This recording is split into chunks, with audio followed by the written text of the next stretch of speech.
तो एहतशाम साहब ज़रा इस पर आप भी ये कमेंट कर दीजिएगा कि ये अभी भी जब इन सेक्टर्स को टैक्स नेट में आप नहीं लेकर आए तो फिर ये कितना रियलिस्टिक है ये 13,000 अरब और ये 14,500 अरब को जमा करना, क्योंकि जो एग्जेम्पशंस आपने कुछ सेक्टर्स को दी हुई थी वो अभी भी उसी तरह से बरकरार हैं।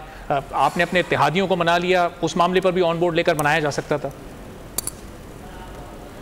देखिए अरबाब, जो काशिफ साहब कह रहे हैं कि कब तक बैंक जो है ना वो फंडिंग करते रहेंगे, पैसा देते रहेंगे, जितने मज़े में अरबाब बैंक्स इस वक्त हैं, बल्कि कई बरसों से आप सोच भी नहीं सकते, उनको बड़ा फ़ायदा है, बड़े मज़े हैं। देखना अभी इंटरेस्ट रेट 12-22 से आपने 20.5% किए हैं ना, 26% इंटरेस्ट, 27% इंटरेस्ट रेट पे हुकूमत को और बाकी लोगों को वो पैसा लेंड कर रहे होते हैं। उनकी तो मौज लगी है, वो पहले उनको तो पैसा पहले एक ज़माने में कहीं और इन्वेस्ट किया करते थे बैंक, वो करने की ज़रूरत नहीं है, उनको फर्स्ट क्लास इंटरेस्ट रेट इतना अच्छा मिल रहा है। पाकिस्तान में सबसे ज़्यादा थ्राइविंग अगर कोई सेक्टर है तो बैंकिंग सेक्टर है। एक दूसरी बात है कि ये बड़ा हमें आमिर साहब आमना में बड़ा ये मुझे अफसोस हो रहा है। हम ये कह रहे थे कि यार ये बड़ा इस दफ़ा कोई क्रिएटिव बजट होगा, कोई इनोवेशन लाई जाएंगी, कोई out of the box thinking होगी। आप यकीन करें मुझे लगता ही नहीं है कि सिरे से सबसे अहम बात है आमिर साहब की डॉक्यूमेंटेशन होनी थी।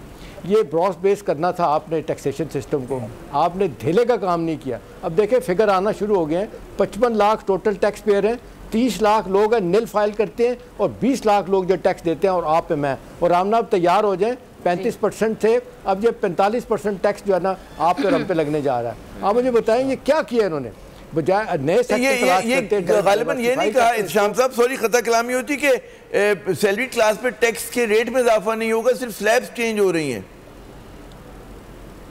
जी स्लैब चेंज हो रही है, अल्टीमेटली आमिर साहब हमें ज़्यादा टैक्स देना पड़ेगा, सीधी सी बात है।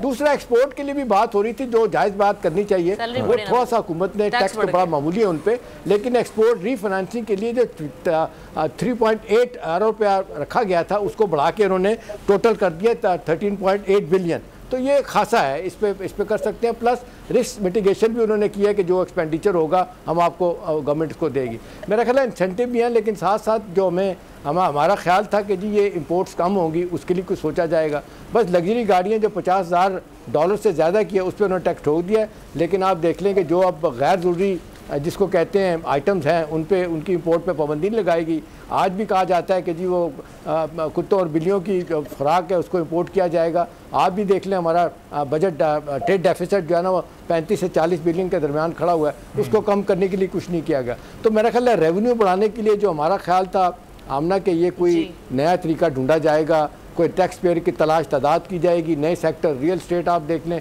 उसका उन्होंने किसी और तरीके से उन पर हाथ डाला है कि वो जो नॉन फाइलर हैं उन पे उन्होंने टैक्स 45% ठोक दिया है। अब उसका भी देखो कोई मैकेनिज्म नहीं है, लिहाजा जो अरबों रुपया लोगों के पास इस वक्त ब्लैक मनी है वो फिर पास पड़ा रहेगा।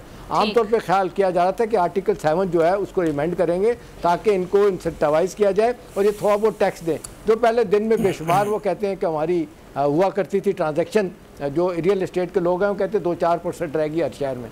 तो मेरा ख्याल है यहाँ से जो पैसा जायज़ तरीके से आ सकता नहीं है।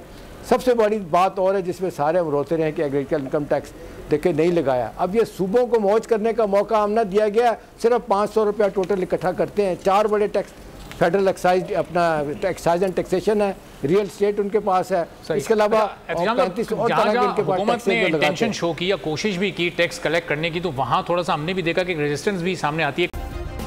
सब्सक्राइब करें और बेल दबाएं ताकि कोई खबर रह न जाए।